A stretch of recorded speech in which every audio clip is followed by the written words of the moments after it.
Hi welcome to revolutionising UPSC channel. और prelims काफ़ी ज़्यादा नज़दीक है और इसलिए मैं आपके लिए वीडियोस बनाते जा रहा हूँ पीवाईक्यूज रिलेटेड। ये पीवाईक्यूज रिलेटेड जो वीडियो है ये मेरे चैनल पे आपको दिखेगा, रिवॉल्यूशनाइजिंग यूपीएससी चैनल।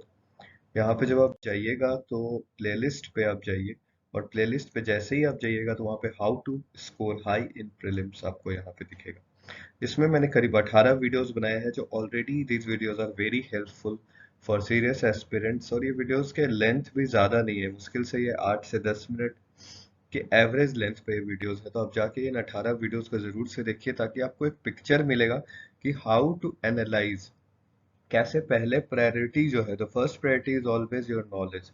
सेकेंड प्रायोरिटी आपको लॉजिकल जो है, लॉजिकल केसिंग को रखना है सेकेंड प्रायोरिटी, लेकिन नॉलेज बेस के साथ। उसके बाद सॉरी, उसके बाद आपको year wise UPSC prelims PYQs analysis जो सबसे लेटेस्ट मैंने अभी ये प्लेलिस्ट बनाया है, इसमें 2 वीडियो दिखेगा। तो अभी मैं क्या कर रहा हूँ कि जितने भी प्रीलिम्स का पेपर है 2023 तक का, 23, 22, 21, 20, 19, कम से कम 4 से 5 साल का जो पेपर है, उसके लिए मैं एक लेंदी वीडियोस बना रहा हूँ, 20-20 मिनट का लगभग। उससे क्या हो रहा है कि एक पेपर जब आप लेके बैठते हो किसी एक दिन, प्रीलिम्स के 100 क्वेश्चन, और 100 क्वेश्चन को आप एक्सप्लोर करते हो उसके चारों ऑप्शन को, यानी 100 क्वेश्चन है तो 400 क्वेश्चन हो गए, एक तरह से 4 ऑप्शन हो गए। तो उन सभी ऑप्शंस को एक्सप्लोर करना, उसके नेचर को एक्सप्लोर करना। तो एक पेपर अगर आप खुद से भी लेके बैठोगे तो 5 घंटा, 4 से 5 घंटा आपको लगेगा ही लगेगा अच्छे से उसे कवर अप करने में, सभी चीज करने में। तो इसी तरह मैं वीडियोस बना रहा हूँ, ये काफ़ी ज़्यादा हेल्पफुल होगा। अगर आपके पास टाइम नहीं है तो आप मेरे वीडियोस देख सकते हो पीवाईक्यूज के, इससे आपके पीवाईक्यूज रिवाइज हो जाएंगे लास्ट 5 इयर्स के, और काफ़ी ज़्यादा हेल्प मिलेगा। ऑलरेडी बहुत लोगों को इस वीडियो से हेल्प मिला भी है। उसके बाद यूपीएससी स्ट्रेटजी वीडियोस जो मैंने ऑलरेडी बना रखे हैं वो आपको ज़रूर से देखने चाहिए, जो 7 टोटल वीडियोस है। तो कुछ नहीं करना है आपको, बस ये 18 वीडियोस, 7 वीडियोस और ये 2 वीडियोस, इसमें कुछ वीडियोस कॉमन भी होंगे आपस में। तो ये वीडियोस को जाके बस खाली टाइम में जब आप पढ़ते पढ़ते बोर हो जाते हो तो ये वीडियोस देख लिया करो। यहाँ पर मैंने 2 वीडियोस बनाए हैं ऑलरेडी। पार्ट 1 मैंने 2022 के पेपर से स्टार्ट किया है यूपीएससी का, पार्ट 1 और पार्ट 2। ये दोनों वीडियोस आप पहले देख लेना, उसके बाद आप ये वीडियो देखना जो पार्ट 3 है 2022 का। अभी स्टार्ट करते हैं उससे पहले मैं आपको बोल दूं कि बहुत सारे ऐसे लोग हैं, मैंने पहले भी बात की थी कि कुछ सब्सक्राइबर्स बढ़े हैं पर अभी जेन्युइन सब्सक्राइबर्स उतने नहीं बढ़े हैं। तो बहुत लोग ऐसे हैं जो मेरे वीडियोस देख तो रहे हैं, 79.7% जनता है जो देख रही है मेरी वीडियो, लेकिन वो सब्सक्राइब बटन पे क्लिक नहीं कर रही है। तो प्लीज़ मेरे इस चैनल को सब्सक्राइब कर दीजिएगा, ये वीडियोस बनाने के लिए बहुत ज़्यादा मेहनत की ज़रूरत पड़ती है। और अगर आप सब्सक्राइब करोगे तो मैं ज़्यादा से ज़्यादा वीडियोस भी बनाते रहूँगा आपके लिए। होपफुली स्टार्ट करते हैं। ये देखिए पहला question 35, which one of the following is a context in which the term qubit is mentioned. अब ये क्यूबिट क्या है, ये बहुत बार यूपीएससी ने आपसे पूछा है कि व्हाट इज क्यूबिट। इससे पहले भी 1-2 साल पहले के पेपर्स में आपको पीवाईक्यूज में क्यूबिट दिखेगा। ये पूरा पूरा खेल था आपका करंट अफेयर्स का। अगर आपको करंट अफेयर्स पता होता तो आप इसे गेस कर लेते। देखिए ऑप्शंस में क्या डाला है, cloud services, quantum computing, visible light communication technologies. तो अगर आपने न्यूज़पेपर पढ़ा होगा तो आपने देखा होगा कि 2022 में क्वेश्चन आया था, और 18 अप्रैल के आसपास ये न्यूज़ में था कि Google builds qubit game to teach students quantum computing. Google ने क्यूबिट गेम क्रिएट किया था, क्या टीच करने के लिए, तो क्वांटम कंप्यूटिंग। फिर देखिए ये जो न्यूज़ था ना क्यूबिट गेम का और क्वांटम कंप्यूटिंग किसी चीज को बोलते हैं। जब आपने साइंस के स्टूडेंट अगर आप होंगे तो आपने जरूर पढ़ा होगा क्वांटम फिजिक्स, जिसमें हम जाके मैटर और एनर्जी को एकदम लोएस्ट लेवल पे, फंडामेंटल लेवल से भी नीचे जाके उसकी स्टडी करते हैं। फोटॉन्स प्रोटॉन के भी नीचे जो लेयर्स में वो एग्जिस्ट करते हैं। तो वैसे ही क्वांटम कंप्यूटिंग की मदद से जो नॉर्मल कैलकुलेशंस के लिए कंप्यूटर बना था, पहले कंप्यूटर का डिस्कवरी क्यों हुआ था, नॉर्मल कैलकुलेशंस के लिए, हेवी कैलकुलेशंस यूज होते थे। अब वो सिंपलर कैलकुलेशंस और हेवी कैलकुलेशंस की मेथड के बियॉन्ड जाकर क्वांटम कंप्यूटिंग के मेथड से, डिफरेंट टेक्नोलॉजीज, डिफरेंट एआई, ये सब के मदद से हम क्या कर सकते हैं, कैलकुलेशंस कर सकते हैं। उसे ही क्वांटम कंप्यूटिंग कहते हैं। तो थोड़ा सा कॉमन सेंस भी आपको दिमाग में डालना पड़ेगा कि कंप्यूटिंग मतलब वही होता है कैलकुलेटिंग, कैलकुलेशन से रिलेटेड। और क्यूबिट नाम से ही लग रहा है थोड़ा कि ये रिलेटेड टू कंप्यूटर होगा। क्यूबिट बिट्स बिट्स है ना, ये देखो क्यूबिट में क्या जुड़ा है, BIT बिट। तो ये बिट्स क्या होता है, 0 बिट या 1 बिट, दो ही बिट होता है। और ये जो 2 बिट होता है ये जनरली हम कंप्यूटर में, इलेक्ट्रॉनिक्स में, जो इलेक्ट्रॉनिक्स इंजीनियरिंग किसी ने किया होगा, जनरली साइंस का जो स्टूडेंट होगा वो बना लेगा। जो साइंस के स्टूडेंट नहीं है उन्हें भी थोड़ा सा कॉमन सेंस यहाँ पे लगाना पड़ेगा कि बिट जो है यहाँ से तोड़ तोड़ के उन्हें समझना पड़ेगा क्वेश्चन कैसे पूछे। ये देखिए एक और न्यूज में था, ये अप्रैल 19 को, कि यूनियन कैबिनेट ने 6003 करोड़ रुपया दिया था क्वांटम मिशन के लिए। इसलिए देखिए मैं हमेशा बोलता हूँ कुछ भी जो न्यूज में होगा, जो साइंटिफिक चीजें होंगी, जो स्कीम्स रिलेटेड होगी, जो गवर्नमेंट इनिशिएटिव्स होंगी, वो उनके चांसेस बहुत ज्यादा हो जाते हैं एग्जाम में पूछने के लिए। और खासकर जो कंप्यूटर क्षेत्र से जुड़ा है, जो जो नेक्स्ट टेक्नोलॉजी है जिसकी आने वाले वर्ल्ड में बहुत ज्यादा बात हो रही है, next gen AI, artificial intelligence, ये सब चीजें हमेशा यूपीएससी आपसे पूछेगा। नेक्स्ट क्वेश्चन देखते हैं, consider the following communication technologies, close circuit television, radio frequency, wireless LAN यानी लोकल एरिया नेटवर्क। अब आपने थोड़ा सा भी कॉमन सेंस लगाया होगा तो यहाँ पे कीवर्ड आपने पकड़ लिया होगा, शॉर्ट रेंज डिवाइसेज आपसे पूछ रहा है। What are those short range devices? अगर आपने थोड़ा सा भी कंप्यूटर का नॉलेज होगा तो आपने बचपन में अपने कंप्यूटर के टेक्स्ट बुक्स में पढ़ा होगा कि लैन और वैन किसको कहते हैं। तो लोकल एरिया नेटवर्क, और एक होता है वाइड एरिया नेटवर्क। अब ये लोकल एरिया नेटवर्क जो होता है वो कम एरिया के लिए होता है। फॉर एग्जांपल एक दो ऑफिस के रेंज में होगा, एक दो घर के रेंज में होगा। अपने घर से आप लैन पे अपने, जब आप स्टूडेंट रहे होंगे, हमारे जब जब हम इंजीनियरिंग स्टूडेंट थे तो लैन का इस्तेमाल करके काउंटर स्ट्राइक एक गेम था, काफी ज्यादा लोग खेलते थे मैकेनिकल के स्टूडेंट्स एक उस समय कॉलेज। तो यही चीज मैं आपको बता रहा हूँ कि ये शॉर्ट रेंज डिवाइसेस, उस तरह से आप कॉमन सेंस लगा के इस क्वेश्चन को बना सकते हो। उसके बाद ये अगर हो गया तो रेडियो फ्रिक्वेंसी, ये क्या होता है, रेडियो फ्रिक्वेंसी आइडेंटिफिकेशन।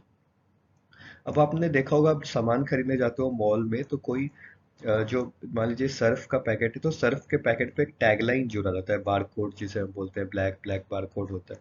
तो वो एक मशीन से उसे रीड किया जाता है, जिससे उससे उसका प्राइस शॉपकीपर रीड कर देता है। जब आप काउंटर पे जाते हो उसकी प्राइस पूछते हो, तो यही टेक्नोलॉजी से रेडियो फ्रिक्वेंसी आइडेंटिफिकेशन, जो RFID की टेक्नोलॉजी है, उससे हम इसको रीड करते हैं।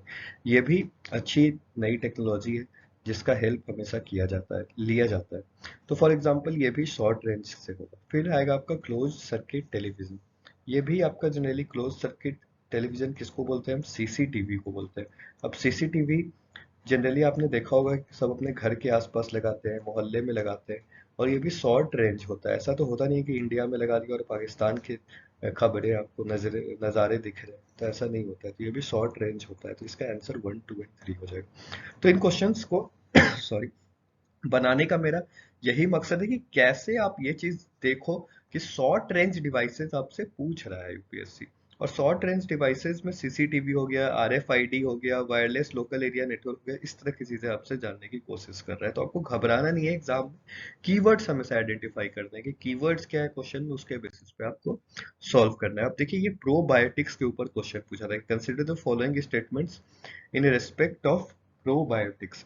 अब प्रोबायोटिक्स आपने, अब जैसे आपने बोला ना मैंने कि quantum computing, local area network, ये सब चीजें आप बेसिक जब आप पढ़ते हो क्लास 10 तक तभी ये सब चीजें। आजकल तो बहुत ज्यादा एडवांस हो गया है।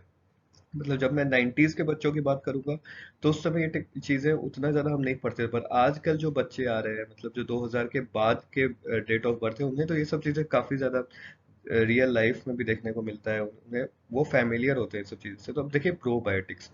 प्रोबायोटिक्स क्यों पूछा, कि प्रोबायोटिक्स दही में, योगर्ट आप खाते हो उसमें बहुत ज्यादा इंपॉर्टेंट होता है प्रोबायोटिक्स। ये बहुत ही यूजफुल बैक्टीरिया होता है। आपने नाम सुना होगा लैक्टोबैसिलस। जो लैक्टोजेन, लैक्टो जो होता है वो एक बैक्टीरिया से रिलेटेड लैक्टोबैसिलस होता है, जो कि हमारे पेट के लिए, गट्स के लिए काफी ज्यादा यूजफुल होता है। आपने सुना होगा कि गर्मी का मौसम चल रहा है और गर्मी के मौसम में दही खाने को बोला जाता है, योगर्ट खाने को बोला जाता है। तो वही आपसे पूछा है, प्रोबायोटिक्स और made of both bacteria and east. तो जनरली ऐसे क्वेश्चंस अगर आपको डालेगा, आपको पता है कि वो बैक्टीरिया से बनता है ईस्ट, लेकिन आपको नहीं पता है, तब भी अगर ये जेनेरिक स्टेटमेंट है और कहीं ना कहीं प्रोग्रेसिव स्टेटमेंट है जिसमें एक्सट्रीम बातें नहीं की जा रही है, तो ऑलमोस्ट वो सही होती है। तो इस स्टेटमेंट को हम सही मान सकते हैं। The organisms in probiotics are found in food we ingest, but they do not naturally occur in gut। देखिए एक्सट्रीम स्टेटमेंट से बोल रहा है कि वो तो गट में कभी नेचुरली अकर होता ही नहीं है, लेकिन ऐसा नहीं होता है। कुछ कुछ ऐसे प्रोबायोटिक बैक्टीरियाज होते हैं जो नॉर्मली गट्स में भी प्रेजेंट होते हैं ह्यूमन के। और इवन यूरिनरी ट्रैक्ट्स, किडनीज, ये सब में भी वो बैक्टीरिया प्रेजेंट प्रेजेंट होते हैं जो बहुत ज़्यादा हेल्पफुल होते हैं। और ये digestion of milk and sugar, ये तो आपको पता ही होगा कि ये जनरली जो बैक्टीरिया होते हैं वो डाइजेशन ऑफ मिल्क, ग्लूकोज को तोड़ने में, शुगर को कॉम्प्लेक्स फॉर्म में, उसको सिंपलर फॉर्म में, कॉम्प्लेक्स से सिंपलर फॉर्म बनाने में इसका हेल्प होता है। तो पहला फर्स्ट स्टेटमेंट और थर्ड स्टेटमेंट तो ऑलमोस्ट आपको कंफ्यूजन नहीं होना चाहिए। तो पहला और तीसरा स्टेटमेंट जो है, फर्स्ट एंड थर्ड स्टेटमेंट एक ही ऑप्शन में, और सेकंड अगर आपको कंफ्यूजन था भी तो यूपीएससी आपको एक स्पेस देता है, रूम देता है इस तरह के क्वेश्चंस में कि कुछ नहीं भी पता है आपको ईस्ट के बारे में, तब भी आप उसके ऑप्शंस पे जा सकते हैं। तो हमेशा यूपीएससी का जो प्रीलिम्स का क्वेश्चन होगा ना, वो आपको अपने आप में एक हिंट देगा, और आपको उससे घबराने की एकदम जरूरत नहीं है, आप इजीली उसे बना पाओगे। अब देखिए ये क्वेश्चन, देखिए सोलर फ्लेयर पे पूछा है, और इस तरह के क्वेश्चन जब भी यूपीएससी पूछता है ना, जिसमें 6 स्टेटमेंट, 7 स्टेटमेंट, मतलब नॉर्मली 4 स्टेटमेंट, 3 स्टेटमेंट के क्वेश्चन यूपीएससी पूछता है, और 4 से ज्यादा के अगर स्टेटमेंट पूछ रहा है तो क्वेश्चन बहुत ज्यादा इजी है, क्योंकि उसमें जो ऑप्शंस वो क्रिएट करेगा ना, वो जानबूझ के ऐसे ऑप्शंस क्रिएट करेगा कि आप कोई एक ऑप्शन इसमें से एलिमिनेट कर दो, आपको आंसर मिल जाएगा। फॉर एग्जांपल, सोलर फ्लेयर क्या होता है? सोलर फ्लेयर वही होता है कि जब सूरज एक तरह से समझो कि ज्यादा गर्मी आपको प्रोवाइड कर रहा है। अब ज्यादा गर्मी प्रोवाइड कर रहा है वो, तो जनरली वो हो क्या रहा है, जीपीएस और नेविगेशन सिस्टम्स को फेल करेगा। तो जनरली ये चीज तो हो सकता है, टेक्नोलॉजी रिलेटेड है। फिर देखिए, tsunamis could occur at equatorial regions. क्या सुनामी अकर होगा सोलर फ्लेयर से? इसका कोई कनेक्शन नहीं है सुनामी का। तो सेकेंड स्टेटमेंट गलत हो गया। अब सेकेंड जहां जहां है आप उसको इजीली काट सकते हो। जैसे आपने सेकेंड काटा, आप 1, 3, 4, 6 एंड 7, जो थर्ड ऑप्शन है सी पे, आप करेक्ट ऑप्शन में पहुंच गए, यानी बाकी ऑप्शंस आपको बनाने का जरूरत ही नहीं है। बस कॉमन सेंस आपको लगाना है इस तरह के क्वेश्चन में, जानबूझ के आपको कंफ्यूज करने के लिए, एग्जाम हॉल में पैनिक करने के लिए इस तरह के क्वेश्चंस डालेगा, जहां पे 5 ऑप्शन डालेगा, 7 ऑप्शन डालेगा, हो सकता है 9 ऑप्शन डाल दे कल होके, लेकिन फिर भी इस तरह के क्वेश्चंस आपको बना लेने चाहिए। अब देखिए, सेकंड इसमें नहीं है और फिफ्थ नहीं है। फिफ्थ क्या था? Forest fires could plague. अब डेली सोलर फ्लेयर, सोलर सन जो है बहुत दूर है अर्थ से, कॉमन सेंस पे आप लगा सकते हो कि उससे फॉरेस्ट फायर कैसे होगा डायरेक्टली, जनरली उतना पॉसिबल है नहीं, तो ये स्टेटमेंट भी नहीं होगा। लेकिन आपको ये देखिए, पावर ग्रिड डैमेज हो सकता है, फिर आप देखोगे ऑर्बिट ऑफ सैटेलाइट्स डैमेज हो सकता है, शॉर्ट वेव रेडियो कम्युनिकेशन, सब टेक्नोलॉजी की बात हो रही है यहाँ पे ऑर्बिट की बात हो रही है, सैटेलाइट की, ये भी टेक्नोलॉजी की बात हो रही है, जीपीएस टेक्नोलॉजी की बात हो रही है। तो ये सब चीजें पॉसिबल है, लेकिन ये और ये पॉसिबल नहीं है। तो इस तरह के क्वेश्चंस आपको जरूर से सॉल्व करने चाहिए। आप एक बार प्रैक्टिस करके जाओगे एग्जाम हॉल पे तो जरूर से बना दोगे। अब नेक्स्ट क्वेश्चन देखो, वैक्सीन के ऊपर पूछा है, और अभी रिसेंटली कोविशील्ड न्यूज में आपको भी पता होगा कि एस्ट्रेजेनेका, जिसने कोविशील्ड को अप्रूवल दिया था, बनाया था, उसने कहीं ना कहीं फिर से ये बात रिपोर्ट में एडमिट की है कि उससे रेयर ब्लड क्लॉट हो रहा है। और रेयर है ये, कोई भी वैक्सीन आप लेते हो, एलोपैथिक में कोई भी आप अंग्रेजी दवा खाते हो, उसका साइड इफेक्ट होता है। और जनरली बहुत ज्यादा, जैसे 10 करोड़ लोग में 10 लोग, 15 लोग को ये चीजें होंगी, सभी को नहीं होंगी।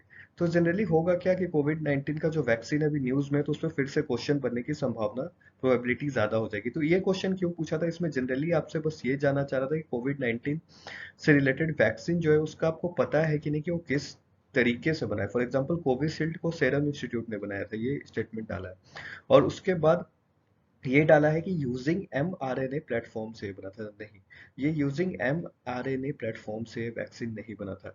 ये वैक्सीन बना था आपको जनरली एक चिंपैंजी के वायरस को, वायरस के बॉडी से वायरस को निकाल कर, उस वायरस का यूज करके ये वैक्सीन को बनाया गया था, ना कि ये जनरली कोविड वायरस वाला वैक्सीन था। कोविड वायरस वाला जो वैक्सीन था, जो डेड वायरस डाला गया था, वो कोवैक्सीन में डाला गया था, जो कि इनएक्टिवेटेड पैथोजन बेस्ड वैक्सीन था।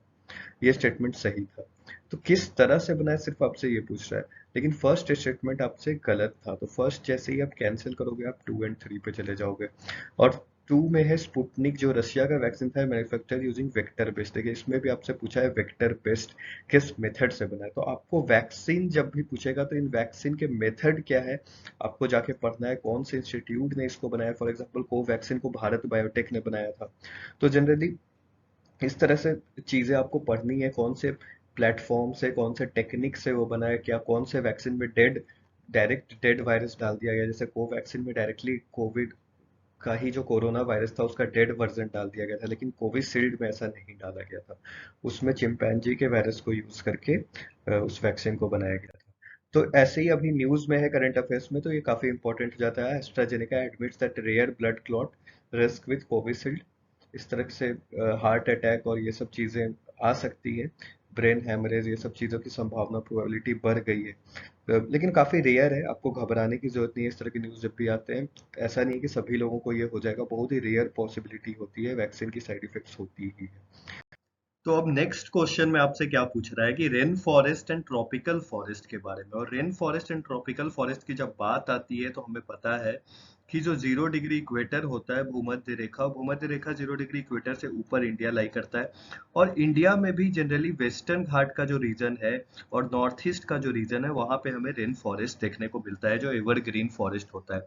लेकिन यहाँ पर जो स्टेटमेंट दिया है कि rain forest and tropical forest are the lungs of the earth, अगर ये फॉरेस्ट जो है वो लंग्स है, then surely wetland function as its kidney.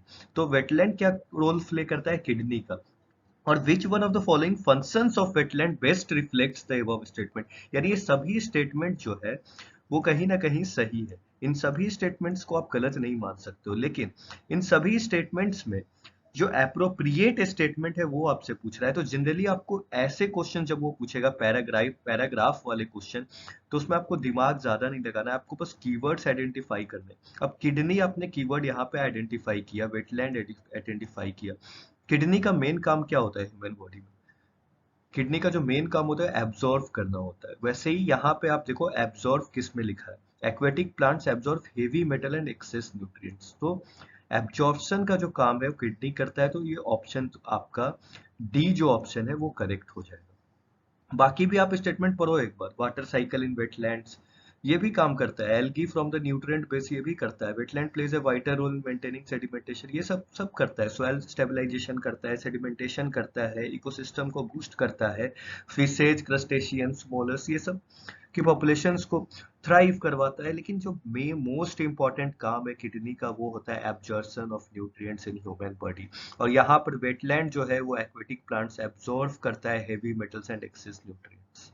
Hopefully आपको मेरा पॉइंट ऑफ व्यू जो मैं रखना चाह रहा हूँ, पर्सपेक्टिव जो रखना चाह रहा हूँ, वो आपको समझ में आ रहा है। अब देखिए ये क्वेश्चन जनरली थोड़ा डिफिकल्ट है, क्योंकि अब देखिए डेफिनेशन दे दिया है कि 24 hour mean of PM 2.5 should not exceed annual mean of this. अब ये तो किसी को नहीं पता होगा, ऑब्वियसली मैं भी जब बना रहा था तो मुझे भी नहीं पता था ये सब चीजें, तो मैंने इसे इग्नोर किया था first of all, first statement को।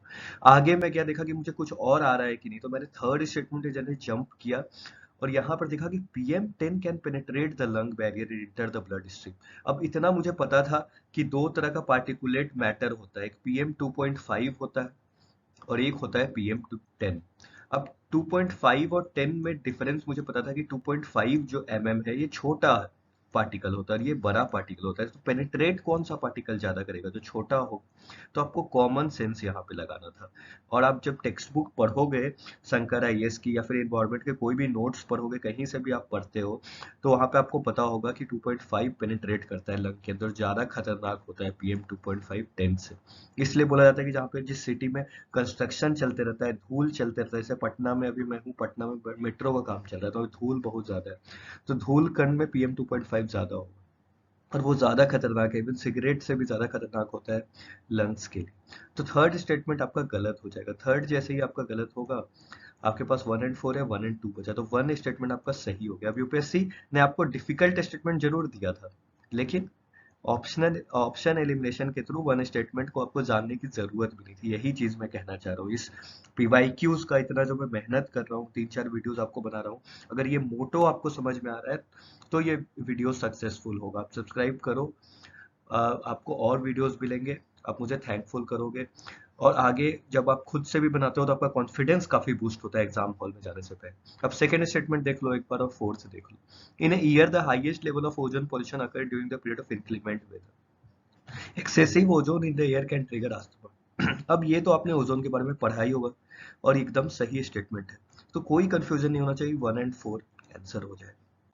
नेक्स्ट हम चलेंगे with reference to gucchi sometimes mentioned in new. देखिए न्यूज में अब करंट अफेयर्स के जो भी चीज आएंगे ना, अगर आपने पुराने वीडियोस नहीं देखे हैं तो ऊपर जो लिंक फ्लैश हो रहा है उस पर जाके आप चेक कर सकते हो कैसे करंट अफेयर्स से क्वेश्चन पूछता है। और यहाँ पे पूछा है न्यूज में गुच्ची था, ये क्या था, किससे रिलेटेड था? तो गुच्ची जो था एक मशरूम था, न्यूज में काफी ज्यादा उस समय था, ये बहुत ही एक्सपेंसिव मशरूम था जो इंडिया में जम्मू एंड कश्मीर कश्मीर वाले रीजन पे जनरली मिलता है। और मशरूम आपको ही पता है कि मशरूम फंगस होता है, अगर इतना नहीं पता है तो आप सीरियस तैयारी नहीं कर रहे हो। तो कहीं ना कहीं सीरियस एस्पिरेंट्स को ये चीजें पता होनी चाहिए। It is grown in some Himalayan forest area. अब जम्मू एंड कश्मीर में तो सम देखिए प्रोग्रेसिव चाल चल रहा है, प्रोग्रेसिव तरह से आपसे पूछ रहा है, तो फर्स्ट एंड सेकंड स्टेटमेंट तो एकदम सही हो गया। फर्स्ट एंड सेकंड सिर्फ एक ही स्टेटमेंट में आप आंसर पे आ गए।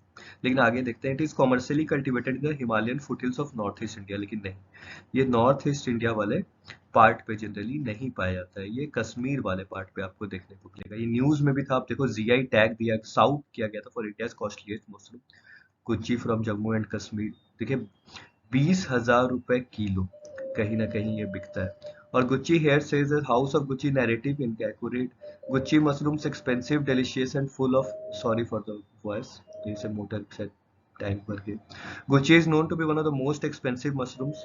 तो ये न्यूज में काफी ज्यादा था और इसीलिए पूछा था। तो हमेशा आप देखो 22 का एग्जाम हुआ था, 21 में पूछा है, 20 में, 20, 21, 22, यानी कंटेम्परेरी कोई चीज न्यूज में है करंट अफेयर्स तो हमेशा पूछने के चांसेस ज्यादा होते हैं।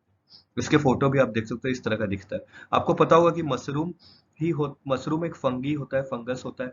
और सभी तरह का मशरूम ह्यूमन हेल्थ के लिए अच्छा भी होता है, कुछ बहुत ही ज्यादा पॉइजन भी होता है, हेल्थ हार्मफुल भी होता है। लेकिन ये जो गुच्ची मशरूम है बहुत ज्यादा एक्सपेंसिव है, जम्मू एंड कश्मीर में मिलता है, काफी हेल्पफुल होता है। Which of the following is not a bird, ये क्वेश्चन काफी ज्यादा न्यूज में था और बहुत इजी क्वेश्चन पूछा था। गोल्डन महासीर, ये महासीर जो है ये मछली है, बर्ड नहीं। बाकी जो ये स्पीसीज दिया है ना, नाइट जार, स्पूनबिल, व्हाइट एबिस, अगर नॉर्मली रूप से भी आप हिंदू या इंडियन एक्सप्रेस पढ़ते रहते हो तो उसमें ये बर्ड्स के नाम हमेशा रिपीट होते हैं। तो यहाँ से भी आप एलिमिनेट कर सकते थे, या फिर ये गोल्डन महासीर न्यूज में था, अगर आप पढ़ के जाते rare fish sighted by Andhra university. यहाँ पे देखिए 2020, 21, 19 हमेशा ये हम बग हम बैग्ड महसीर, इसका जो हम्प है, जो कैमल का एक हम्प होता है ना बॉडी पे, पीठ पे, वैसा ही इसका एक हम्प होता है इसके भी शरीर पे। तो जनरली ये काफी ज्यादा lockdown effects future of mahseer काफी न्यूज में आ गया था लॉकडाउन के टाइम, इस तरह का दिखता है। महसीर का शायद मतलब मुझे जहां तक पता है कि उसका जो सर होता है वो सिंह की तरह होता है, मतलब लायन की तरह मछली दिखता है इसका जो सर होता है। और इसके जो बैक होती है, पीठ के पास एक हम बैग होता है।